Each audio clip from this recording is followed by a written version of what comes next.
Bonsoir. Hmm. Alors, pourriez-vous me rafraîchir la mémoire? Je dois vous avouer que en ce moment, je suis à un entraînement intensif de rééducation des adducteurs latéraux gauche et droit, à tel point que j'en oublie quelque peu ce que c'est que la tradition des yoginis, tout ça, tout ça.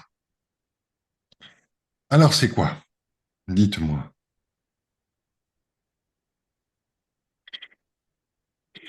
Dites-moi d'abord, première question. Qu'est-ce que vous appréciez le plus? Qu'est-ce que vous appréciez le plus? Si vous appréciez quelque chose, évidemment.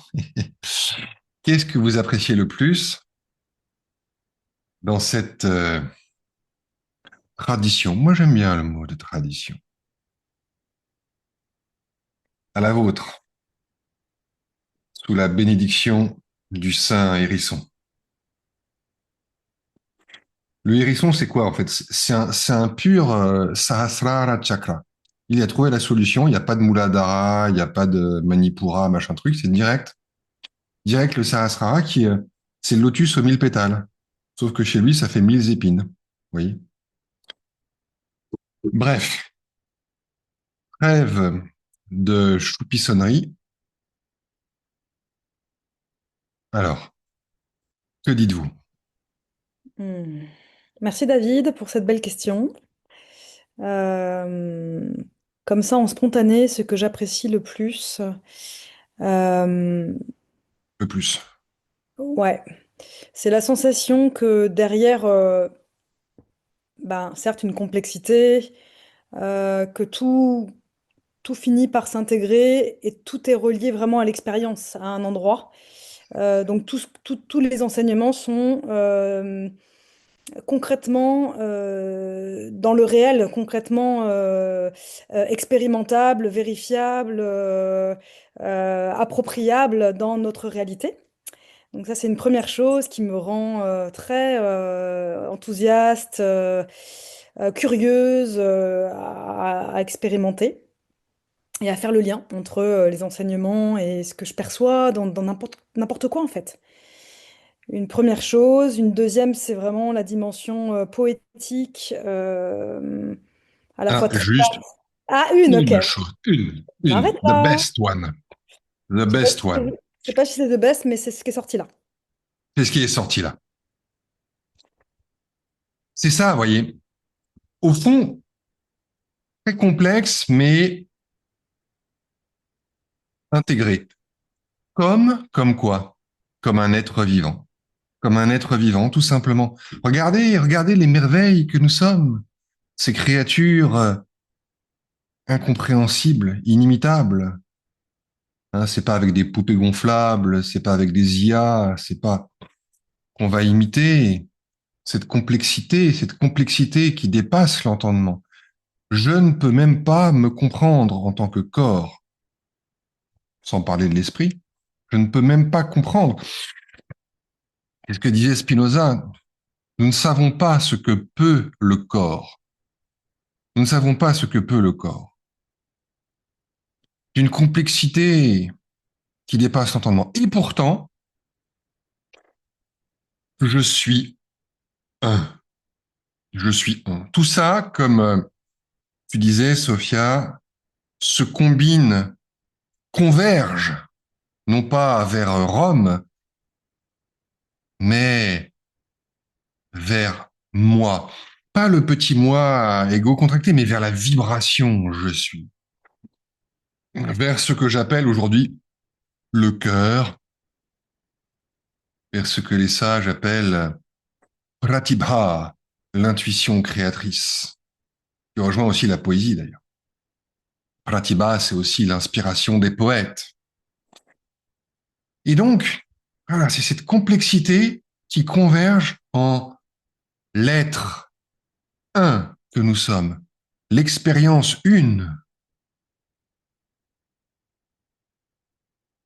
complexité harmonieuse, ces milliards de yoginis, ce mandala d'une complexité infinie.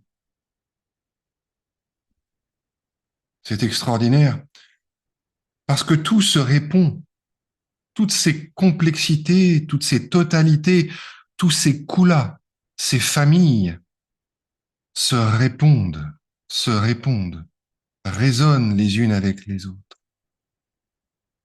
L'enseignement, l'univers, le corps est la moindre chose. Cette tasse, ce téléphone est la moindre partie de n'importe lequel de ces totalités. Par exemple, ce doigt. Voyez les proportions. Ça plus ça égale ça plus ça égale ça. Et ainsi de suite. Le nombre d'or, la divine proportion. Chaque partie contient une contraction de toutes les autres parties. Comme le filet d'Indra. Y a-t-il des amis bouddhistes parmi nous qui peuvent nous rappeler ce qu'est le filet d'Indra ou le collier de joyaux d'Indra? Vous avez peut-être déjà entendu parler. C'est un bijou pour les amateurs et les amatrices de bijoux. C'est un bijou extraordinaire. C'est un bijou extraordinaire où des joyaux sont mis en réseau, reliés par des fils d'argent, et chaque joyau est comme un miroir qui reflète tous les autres et qui va se refléter dans tous les autres. Et dans chaque reflet à l'intérieur de chaque autre, il y a à nouveau tous les reflets. Et ainsi de suite à l'infini. Dans chaque instant, il y a tout. C'est pourquoi nos amis bouddhistes du grand véhicule, ce chemin de l'infini, peuvent aussi affirmer, dans chaque instant, il y a la totalité des trois temps, du passé, du présent, de l'avenir, de tous les Bouddhas. Et c'est pour ça qu'un Bouddha, un être parfaitement éveillé, parfaitement présent, dans un seul instant, connaît tout. Il réalise l'omniscience. Il connaît tout. Ce qui rejoint le message des yoginis, si je fais la pleine expérience d'un seul cycle de respiration, je fais l'expérience de tout. Un seul instant, tout. Un seul cycle, tout. Et c'est vie, cette vie où chaque partie répond aux autres. C'est ça le monde éveillé, le monde de la poésie, le monde où chaque chose répond aux autres choses, où tout parle, où tout est ami. La sensation de la chaise, les lumières au visage, sensation de mon dos contre la chaise, toutes les idées, les souvenirs, les petits parfums qui pétillent, tout ça parle, tout devient ami. Ce sont des yoginis, ce sont des énergies, ce sont des pouvoirs. Il n'y a rien à leur demander, seulement vénérer le centre. Et alors, toutes les énergies me deviennent favorables. Il y a satisfaction. Elles sont comblées par ce retour au centre, par ce retour à moi. Et merveille des merveilles, quand je reviens à moi, je découvre que je ne suis pas du tout celui que je croyais être. Je ne suis pas ce moi misérable, ce moi pécheur, ce moi qui échoue. ce moi impuissant, je suis un moi qui ne revendique rien car il est tout, au-delà de tout. Il est la vie de chaque chose, comme dit Krishna dans la Bhagavad Gita. Je suis la vigueur des forts, je suis l'inspiration des poètes, je suis l'intelligence des sages, je suis l'éclat du soleil, je suis la chaleur du feu, je suis l'énergie vitale dans la nourriture, je suis l'ivresse dans le vin.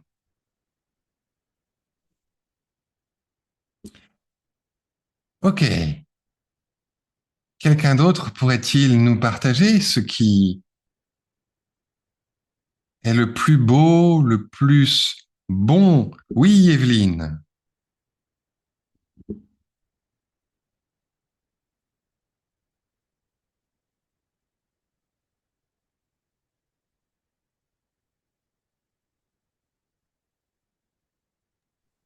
Ton micro, Evelyne, il est fermé. Ok, Ok. désolée. Oui. Alors en fait, je disais que la tradition Kaola m'a permis de découvrir un trésor. Ce trésor, cette chance, ce bonheur d'avoir pu comprendre profondément qui je suis et pouvoir vivre qui je suis. Elle m'a permis aussi de comprendre aussi la mystique chrétienne. J'ai été élevée dans une éducation catholique. Je comprenais absolument rien de ce que me racontait. Et là, je me rends compte que tout était clair, que tout est clair. Voilà. Donc, c'est comme si j'ai découvert vraiment, c'est un repas que je déguste à tout moment, avec beaucoup de plaisir, avec beaucoup d'envie de le retrouver à chaque fois. Voilà.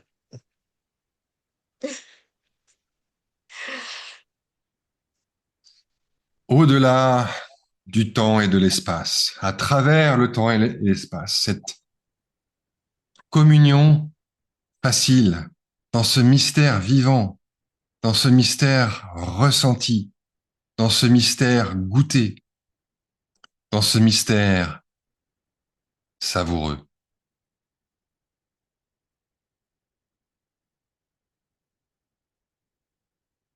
qui ne nous impose rien, qui nous laisse totalement libres de suivre notre fil. C'est le mystère du libre arbitre. C'est ce mystère sur lequel nous sommes revenus tant de fois, de la relation entre l'infini et le fini, entre le cosmique et l'incarnation. C'est le vrai mystère, vrai mystère. Mystère du libre arbitre, mystère du libre arbitre. Et il est possible de vivre cela dans des situations difficiles, des situations d'addiction, des situations de conditionnement. Je peux prendre un exemple personnel. Euh, je connais actuellement une personne, une femme, qui est sous emprise conjugale. Cette situation d'emprise conjugale, qui est beaucoup plus courante qu'on ne croit, difficile à estimer, peut-être une femme sur deux. C'est une situation comme la nôtre, une situation paradoxale, parce que la personne qui est sous emprise, c'est comme si elle était ensorcelée. C'est comme de la magie, comme dit Anne Pariot dans un très beau témoignage sur son expérience de l'emprise. C'est l'expérience d'être prisonnier et en même temps l'expérience d'être complice de son emprisonnement. C'est une servitude parce que l'autre décide à votre place, vous êtes complètement soumis sans même vous en rendre compte, mais c'est une servitude volontaire. C'est une servitude volontaire. Et notre situation actuelle, c'est une situation de servitude volontaire. Et évidemment, quand on voit de l'extérieur une situation d'emprise, c'est absolument révoltant. Quand on voit toute la souffrance que cela engendre, l'injustice, les répercussions sur les enfants, parce que lorsque la mère est sous emprise, presque toujours, les enfants le sont aussi. Et donc, ils sont aussi victimes. Quand on voit toute cette violence, moi, je peux vous dire que je suis face au mari qui est un homme éduqué, qui vient d'une famille très aisée de Guadeloupe, euh, mais il fait 120 kilos. C'est un individu extrêmement violent, manipulateur, qui connaît un petit peu les règles et qui sait qu'il peut agir à peu près en toute impunité. Il sait jusqu'où il peut aller, voilà, jusqu'où il peut aller. Vous voyez le genre de mentalité. Et donc, c'est une situation très difficile, très douloureuse. Mais, et en plus, il a une famille riche, enfin aisée, et qui a certains moyens et qui, même s'ils sont loin, ils ont le bras long. Et vous voyez, dans ce genre de situation, il est important de voir que ça n'est pas seulement elles, eux qui sont concernés, que c'est justement une incarnation, une cristallisation, une contraction d'une situation. On utilise beaucoup le mot de situation dans ce genre de situation, euh, parce qu'on a justement un des problèmes, c'est qu'on a du mal à nommer les choses. Hein, quand il y a agression, intrusion, surveillance, manipulation à distance, chantage, menace, et surtout la peur, et surtout la violence physique. Parce que dans toutes ces situations, il y a toujours à un moment donné de la violence physique. C'est comme dans tous les systèmes mafieux, il y a très très peu de violence. Si on regarde les choses d'un point de vue quantitatif, il suffit d'un seul acte de violence. Il suffit que l'homme, à un moment donné, il sorte un couteau et ou il casse une porte, ça suffit pour instaurer une emprise qui peut durer des décennies. Donc c'est important de voir que cette situation, c'est notre situation à tous. Et c'est ça aussi,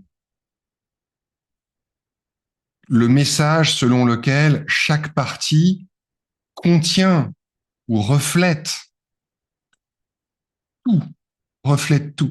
Ça vaut dans le positif, mais ça vaut aussi un petit peu dans le négatif. Mais justement, notre situation, elle n'est pas complètement négative. Il y a beaucoup de gens aujourd'hui dans les milieux spirituels qui se laissent aller à une vision complètement négative du monde. C'est la matrice, c'est le complot, c'est eux, c'est les extraterrestres, ils nous contrôlent, on nous manipule. Et ils dénoncent une situation d'emprise à l'échelle collective. Vous voyez, c'est la même chose. Mais l'erreur, ce serait comme dans cette situation d'emprise conjugale, de ne considérer que l'aspect négatif, c'est-à-dire l'aspect de domination, et ne pas voir la bonne nouvelle de cette situation. La bonne nouvelle, c'est-à-dire que le libre arbitre de l'individu, il demeure. C'est-à-dire que la femme qui est victime, en l'occurrence dans une situation d'emprise, hein, je parle de la situation particulière de l'emprise. Sinon, c'est pas de l'emprise. La femme est libre de se révolter, de se libérer. Et en même temps, il est certain qu'elle a besoin d'aide extérieure, d'encouragement. C'est exactement notre situation. C'est exactement notre situation.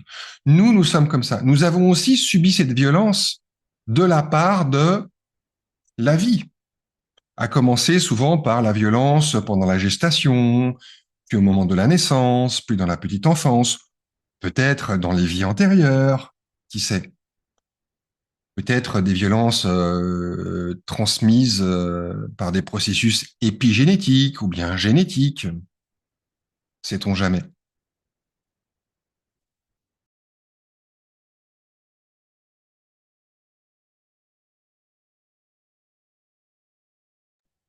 Excusez-moi, j'ai eu une petite coupure Internet, une coupure générale. Je disais, ce qui est intéressant dans cette situation d'emprise, c'est qu'elle nous concerne tous. Nous sommes tous des gens qui avons vécu un certain nombre d'expériences de douleur,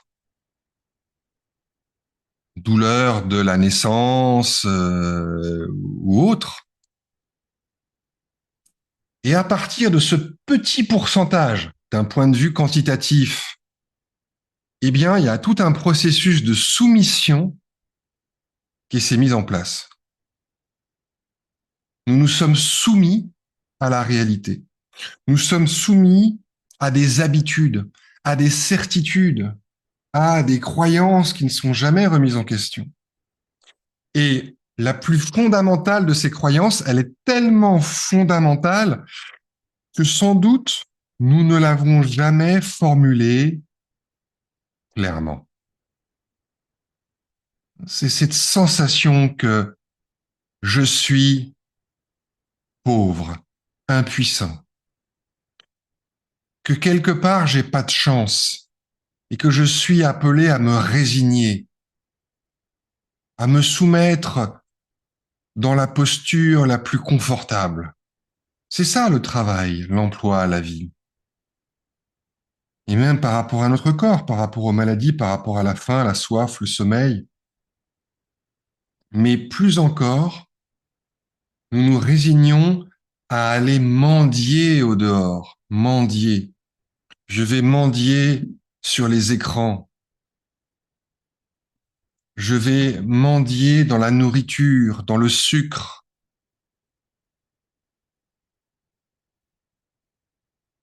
Je vais aller mendier dans de la musique, du bruit, dans des médicaments, au lieu d'avoir suffisamment confiance en nous, en ce qui nous donne vie de l'intérieur, de revenir nous redresser dans notre dignité d'être vivant, parce que c'est extraordinaire d'être vivant, d'être conscient, d'être désirant, d'être imaginant, d'être ressentant. C'est extraordinaire, c'est inexplicable, c'est inouï, c'est inimitable. C'est un privilège qui n'a pas de prix.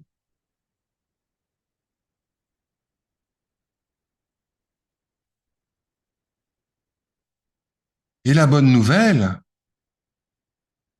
c'est que nous sommes complices et que par conséquent, nous pouvons revenir à la vibration du cœur. Nous pouvons revenir à la vibration du cœur. C'est toujours possible, quelles que soient les circonstances. Même si j'apprends que j'ai un cancer, on me met en prison, je suis injustement accusé, je perds mon emploi, je me casse l'orteil, je perds mes clés, on me vole mon téléphone, et en plus j'ai un conjoint violent, toxique et manipulateur. C'est toujours possible. Et une des fonctions de la tradition, c'est de nous rappeler ça avec force, sans vouloir rien imposer, mais seulement rappeler avec force, comme le cœur qui bat dans la joie, qui bat dans la douleur, qui bat dans la certitude, qui bat dans le doute. Le cœur continue à battre. Ce tambour, cette pulsation, ce mantra continue toujours.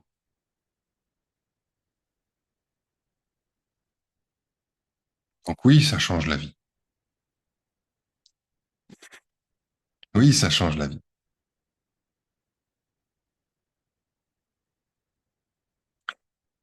Quelqu'un d'autre? Que dites-vous?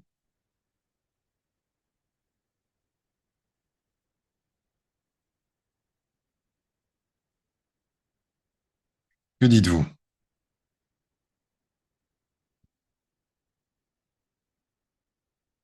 Alors maintenant, si personne ne dit rien, mais vous pouvez prendre la parole plus tard, euh, qu'est-ce qui,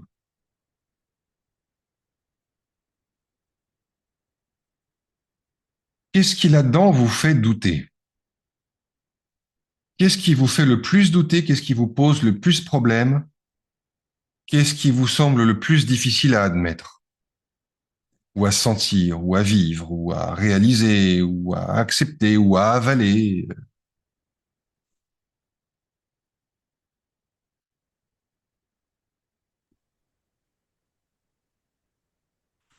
Je peux reprendre la parole ou Bien ça sûr, suffira? Ouais. Euh, Depuis l'année 1 et dans tout le travail de reconnaissance, je découvre et tu partages combien la conscience est tout. Tout est conscience. Et ça m'a vraiment aidé à vraiment comprendre ce qu'était la conscience. Et ce qui est difficile dans cette compréhension-là, c'est que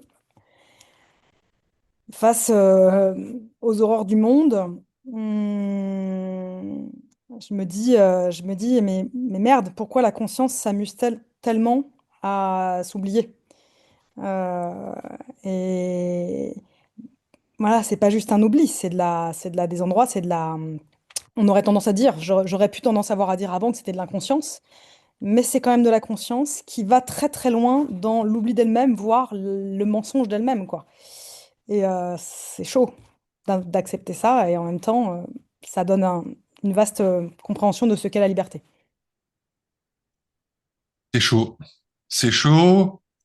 Peut-être, peut-être qu'il faut enlever le mot amuser. Mhm. Parce qu'effectivement, amuser, bon, d'autant que l'étendue de la souffrance, selon la tradition, je vous rappelle qu'elle est bien plus vaste que ce dont on a conscience d'ordinaire. Parce que d'ordinaire, quand on dit le mal ou la souffrance, on a conscience que de ce qui est humain. Que de ce qui est humain. Bon, après, il y a quelques personnes qui vont avoir conscience aussi des vaches, des poules, etc. Mais ça reste une goutte. Ça reste une goutte dans l'océan de toute la souffrance que contient l'univers. N'oubliez pas qu'il y a aussi tous nos amis, les insectes, les petites bêtes. Et là, il y a des milliards et des milliards et des milliards et des milliards de créatures qui meurent à chaque seconde. Et la plupart, elles meurent pas, comment dirais-je, elles ne meurent pas dans une extase joyeuse. Elles meurent dans des situations sordides. Je voyais l'autre jour l'exemple d'un cerf qui se coince les bois dans un arbre et il reste là à agoniser pendant des jours et des semaines et c'est tout, quoi. Il y a aussi des animaux qui meurent des noyés, qui meurent des tremblements de terre, des épidémies, du cancer. Il y a aussi des animaux qui ont des cancers. Il y a des mammifères qui ont des cancers dans la nature. Ça existe à l'état naturel aussi.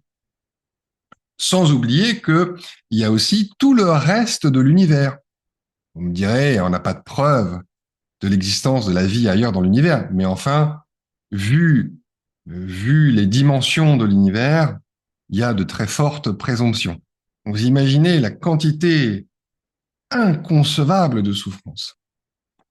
Donc, face à cet océan de souffrance, parler d'amusement, ouais, c'est chaud.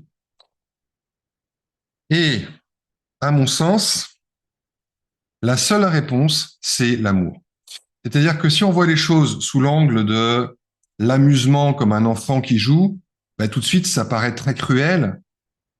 Et vu l'échelle de la chose, ça paraît pathologique. On se dit, la conscience universelle, ou Dieu, ou la déesse, comme on veut l'appeler, est folle.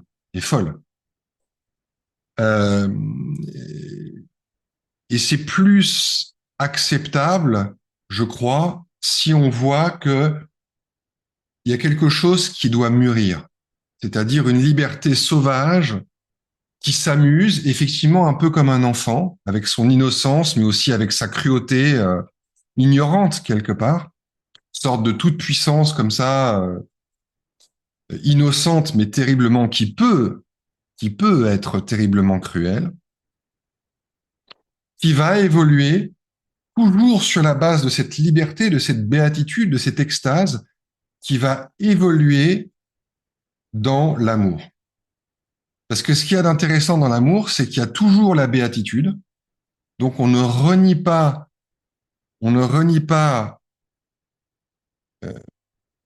l'extase, si vous voulez. On ne renie pas l'extase. Mais en même temps, dans l'amour, il y a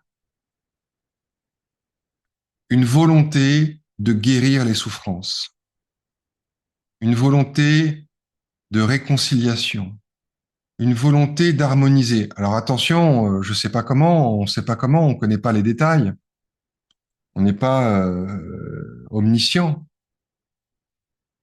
mais il y a cette évolution, voyez, cette évolution. Et c'est pour ça que la notion d'amour est extrêmement précieuse et qu'elle se trouve dans la tradition des yoginis. Par exemple, Utpaladeva en parle, hein, on a vu, c'est sa motivation. C'est sa motivation dans son message de la philosophie de la reconnaissance. C'est pour le bien de tous les êtres vivants. C'est pour le bien de tous les êtres vivants. Euh, et donc, c'est ça la beauté de l'amour. C'est que l'amour, c'est quand la béatitude devient consciente de la souffrance d'autrui. Ça intègre la souffrance. Donc, c'est plus vaste, quelque part. Il y a davantage de maturité. C'est la même vibration, mais avec une plus grande maturité. Donc c'est pour ça que l'amour, évidemment, c'est, enfin, je dis évidemment, mais et donc je pense que le jeu, c'est pas la vérité ultime, en fait. C'est la situation de départ, comme l'enfant qui joue. Héraclite qui disait, voilà, le temps, c'est un enfant qui joue au dé, avec tout ce qu'il y a de hasard, de violence, d'arbitraire, d'absurde, de capricieux. Mais ça, c'est pas la situation finale. C'est une situation provisoire. C'est la béatitude, c'est la puissance, c'est la shakti qui joue effectivement, mais ce faisant, elle va évoluer. Alors c'est vrai que la notion d'évolution, elle n'est pas formulée telle quelle dans la tradition, parce que la tradition, elle parle plutôt de cycle hein, que d'évolution. Bon, mais néanmoins, il y a quand même une possibilité d'intégration, d'accomplissement, de réalisation totale avec les différents aspects. Donc, je pense que que le jeu, c'est provisoire. C'est une vision. C'est une vision. C'est une étape. C'est une étape. Mais au-delà de ça, ça va vers quelque chose qui est comme l'amour. Qui est comme l'amour. Et c'est ce qu'on voit dans les traditions tantriques.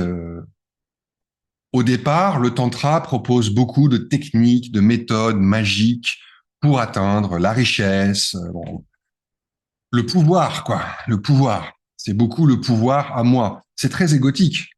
C'est-à-dire, c'est satisfaire les envies de l'ego. Si vous regardez les tantras, c'est comment devenir riche, comment séduire les femmes, comment obtenir du succès dans le monde, tout ça. Vivre longtemps, en bonne santé, enfin tous les. Et puis peu à peu, cela progresse. C'est comme dans la religion, si vous voulez, la plupart des gens au niveau populaire, quand ils vont à l'église, c'est pour demander des choses pour eux, pour leurs proches, des choses simples, la réussite professionnelle, enfin tout ce que les marabouts proposent depuis toujours. Et donc le tantra de base, du maraboutisme, si vous voulez. C'est pas différent. Ça, c'est universel. C'est universel. Et nous en sommes tous là la plupart du temps. La plupart du temps, moi, quand j'ai un téléphone, je veux que ce soit un bon téléphone, le meilleur téléphone. Je veux pas me faire arnaquer. Et donc, je réfléchis, j'utilise mes énergies, j'invoque les yoginis, même si je ne sais pas que ce sont des yoginis, peu importe. Mais j'invoque mes énergies pour satisfaire cette envie égotique. Parce qu'à chaque fois que je veux faire quelque chose, que je me concentre, que je m'investis, que je prends du temps, ben en fait, je suis en train de prier. Je suis en train de pratiquer. j'invoque la déesse. J'invoque la déesse, même si j'en ai pas conscience dans ces termes-là.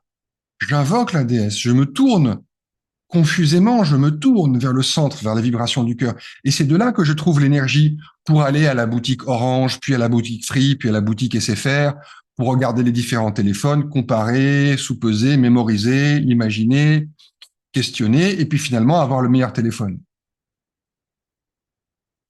Donc ça, c'est la liberté immature. C'est cette béatitude immature. Et quand j'obtiens le téléphone super pour 1,50 €, je suis super content. C'est la liberté immature.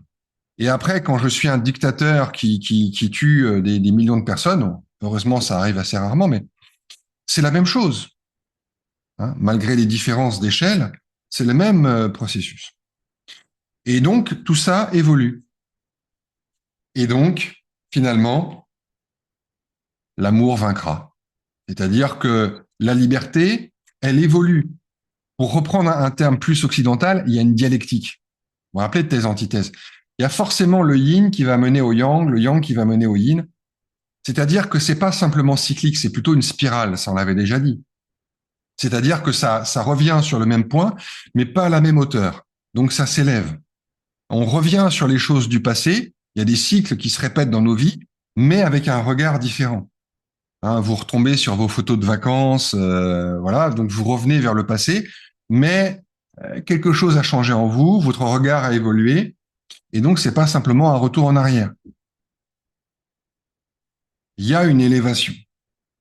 Et donc, ça va vers l'amour. Et donc, on n'est pas du tout obligé de se résigner à dire, ah bah oui, tout ça, c'est un jeu, la conscience s'amuse, vas-y, détends-toi, laisse-moi t'écraser l'orteil, et puis, et souris.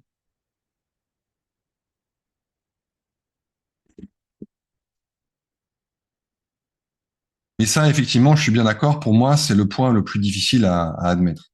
En fait, c'est la question du mal ou de la souffrance ou de l'injustice. C'est la question la plus difficile. Au niveau théorique, je veux dire, au niveau des questions sur lesquelles on peut réfléchir comme ça, c'est la question sûrement la plus difficile. Sûrement la plus difficile. C'est peut-être la grande question philosophique. C'est la grande question philosophique. La question du mal, c'est la plus grande de toutes les questions. La plus profonde, la plus difficile, celle à laquelle personne n'a jamais trouvé de solution. Personne. Oui, Evelyne. Ben, ben justement, dans cette continuité, je ne dirais pas que c'est une difficulté, c'est un constat.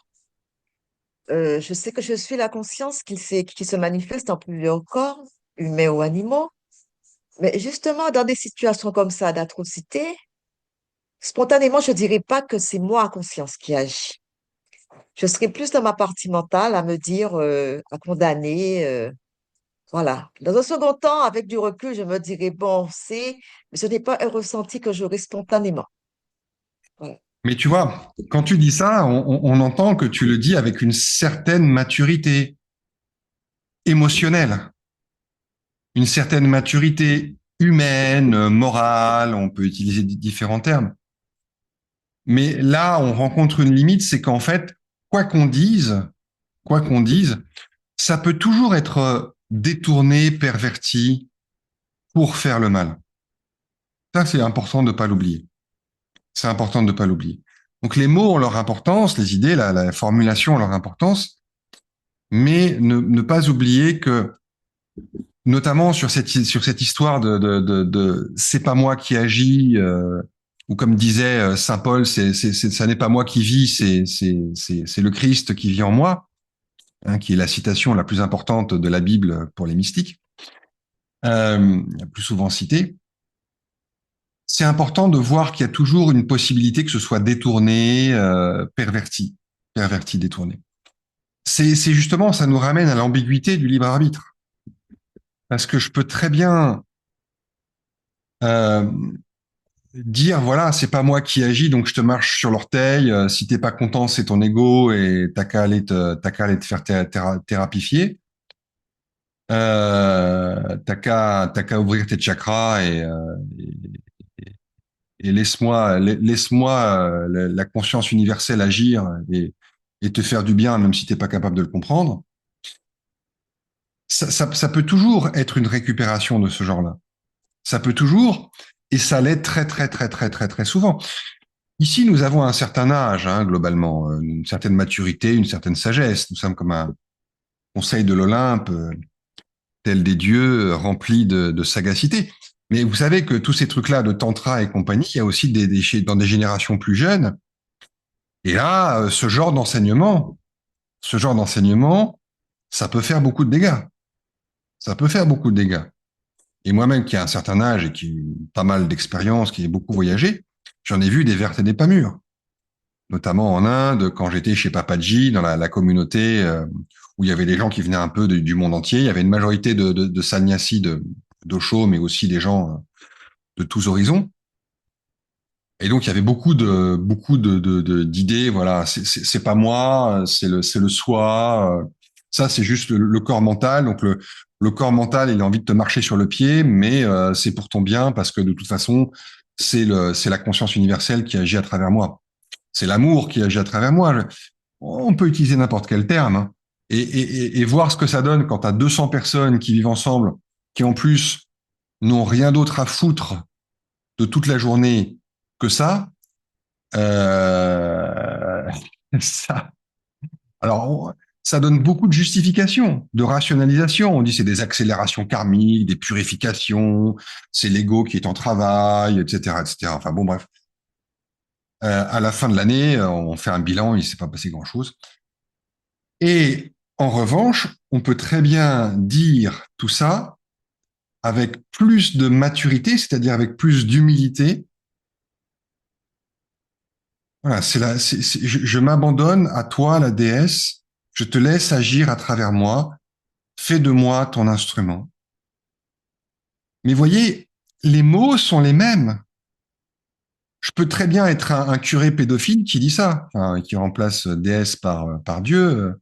Mais voyez que, en fait, ce qui fait la valeur morale, parce que c'est ça dont on est en train de parler, ce qui fait la valeur morale de ça, c'est l'intention. C'est l'intention, si vous voulez, c'est la vibration intérieure. Or, l'intention, on la voit pas directement, comme ça, on la voit pas, elle est invisible. Ce qu'on voit, c'est les mots. Et tout ça, ça peut être imité. Si je suis un bon acteur, un psychopathe qui a une super confiance en soi, je peux vous déblatérer tout ce que je veux. Ça se trouve, tout ce que je suis en train de dire, si ça se trouve, peut-être que je ne ressens rien de tout ça. Que je n'ai rien. Peut-être qu'à l'intérieur, je suis un monstre froid qui est capable de manger n'importe lequel d'entre vous au petit déjeuner. C'est un peu extrême, mais ça veut bien dire ce que ça veut dire, que l'intention, on peut pas l'avoir. Et c'est l'intention qui détermine la valeur d'un acte, comme disait Kant.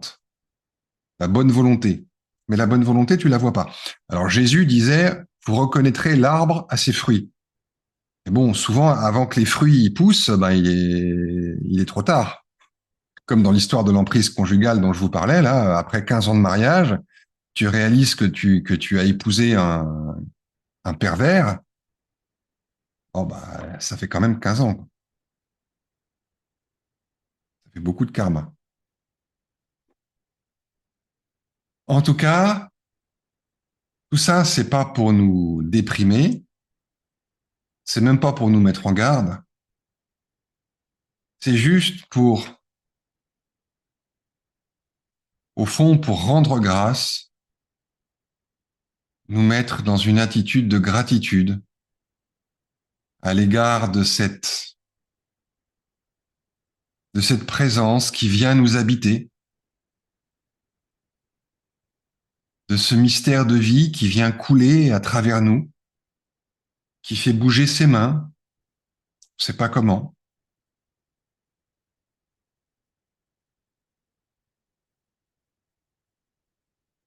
Ce mystère qui nous tire vers, vers un infini de beauté, de bonté, d'amour, d'harmonie, de lumière, d'intelligence.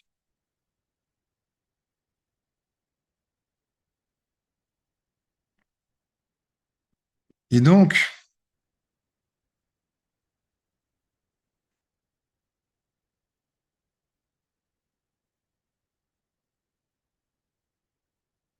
je vous propose de simplement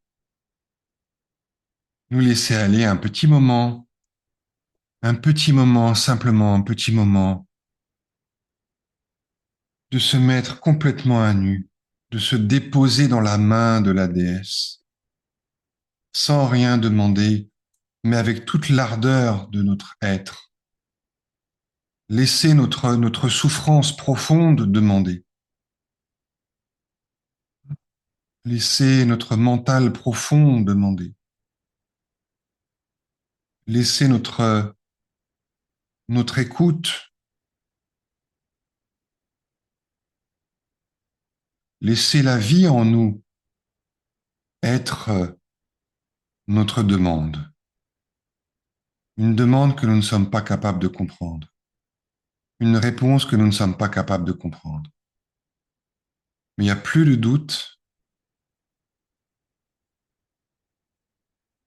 simplement se laisser aller, se laisser couler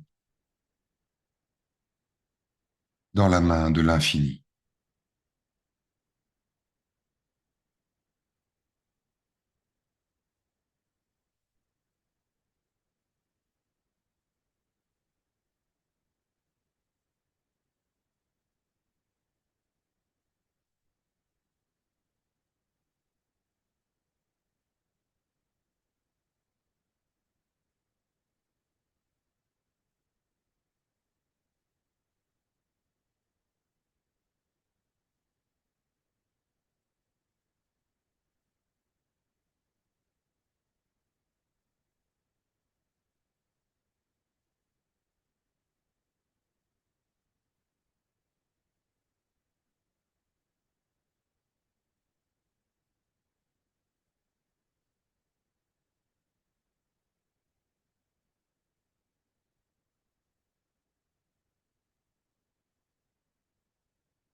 Ne vous enlisez pas dans des images préconçues. N'essayez pas de vous faire rentrer dans un cadre.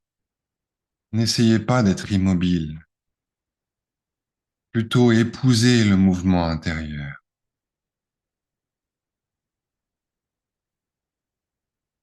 S'ouvrir à la félicité intérieure, s'ouvrir à la vibration.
Hmm. Eh bien, chers amis, merci d'avoir été présents et